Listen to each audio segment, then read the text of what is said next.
HMDA మాజీ director Shiva Balakrishna అక్రమాస్తుల కేసులో enforcement directorate దూకుడు పెంచింది. ఆయన బినామీ పెట్టుబడులపై ఫోకస్ చేసింది.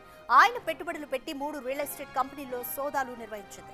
శ్రీకృష్ణ కన్స్ట్రక్షన్స్, క్వారీ స్పైసెస్, ఉదయ ఎస్ఎస్వి ప్రాజెక్టులో ఈడీ అధికారులు తనిఖీలు నిర్వహించారు.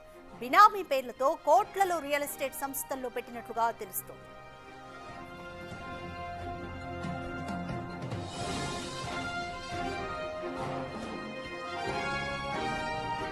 ఆదాయానికి మించి ఆస్తుల కేసులో శివబాలకృష్ణను ఈడీ ఇప్పటికే అరెస్ట్ చేసింది. 200 కోట్ల విలువైన అక్రమ ఆస్తులను గుర్తించింది. ఇక ఇదే కేసులో ఈ నెల 2న శివబాలకృష్ణ సోదరుడు నవీన్ కుమార్ ఇంట్లో కూడా సోదాలు చేసింది ఈడీ. ఏసీబీ నమోదు చేసిన ఆదాయానికి మించిన ఆస్తుల కేసు ఆధారంగా ఈడీ ఈసీఐఆర్ను నమోదు చేసి దర్యాప్తు చేస్తోంది.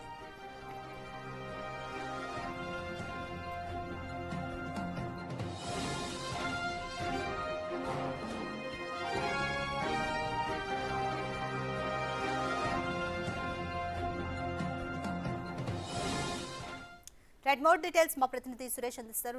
సురేష్, హెచ్ఎండిఏ మాజీ డైరెక్టర్ శివబాలకృష్ణ అక్రమాస్తుల కేసుకి సంబంధించి 200 కోట్లకు పైగానే ఈడీ గుర్తించింది. అలాగే శివబాలకృష్ణ సోదరుడి ఇంట్లో కూడా సోదాలు చేసింది.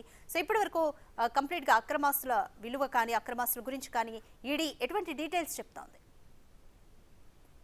హెచ్ఎండిఏలో పనిచేసిన సమయంలో శివబాలకృష్ణ భారీగా అక్రమాస్తులు కూడబెట్టినట్టు ఇప్పటికే ఏసీబీ గుర్తించి ఆయన అరెస్ట్ చేసి రిమాండ్ తరలించింది. ఆపై బెయిల్పై విడుదలై బయట ఉన్నాడు. అయితే ఈయన ఆస్తులకు సంబంధించి ఏసీబీ కేసు ఆధారంగా ఈడీ కూడా కేసు నమోదు చేసి దర్యాప్తు చేస్తుంది. ఈయన అక్రమంగా సంపాదించినటువంటి డబ్బులన్నీ కూడా రియల్ ఎస్టేట్ కంపెనీలో పెట్టుబడులుగా పెట్టినట్టు ఏసీబీ గుర్తించింది. ఆ ఆధారంగా ఈడీ కూడా దర్యాప్తు చేస్తుంది. అయితే ఈడీ ఈ శివబాలకృష్ణకు సంబంధించిన కంపెనీల పైన సోదాలు చేయడం జరిగింది. లక్డికాపూల్, కొండాపూర్, రామంతపూర్ లో ఈడీ అధికారులు నిన్న సోదాలు చేశారు. ఈ సోదాల్లో కూడా భారీగా అక్రమాస్తులు గుర్తించినట్టు తెలిసింది. బినామీల పేర్లపై కోట్ల రూపాయలు పెట్టుబడులు పెట్టి రియల్ ఎస్టేట్ లో బాగా సంపాదించినట్టు ఈడీ ఇప్పటికే గుర్తించడం జరిగింది. అయితే అధికారికంగానే దాదాపు 300 నుంచి 500 కోట్లు ఈయన కూడబెట్టినట్టు ఏసీబీ గుర్తించింది. ఆ ఆస్తులన్నీ కూడా అక్రమంగా సంపాదించింది.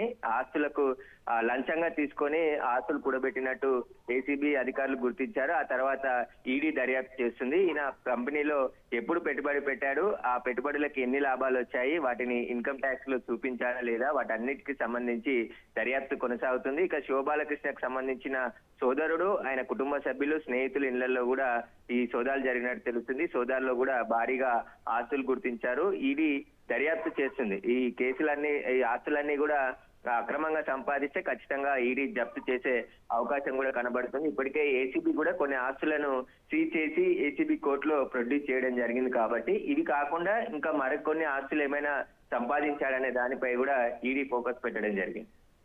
Right, thank you Suresh.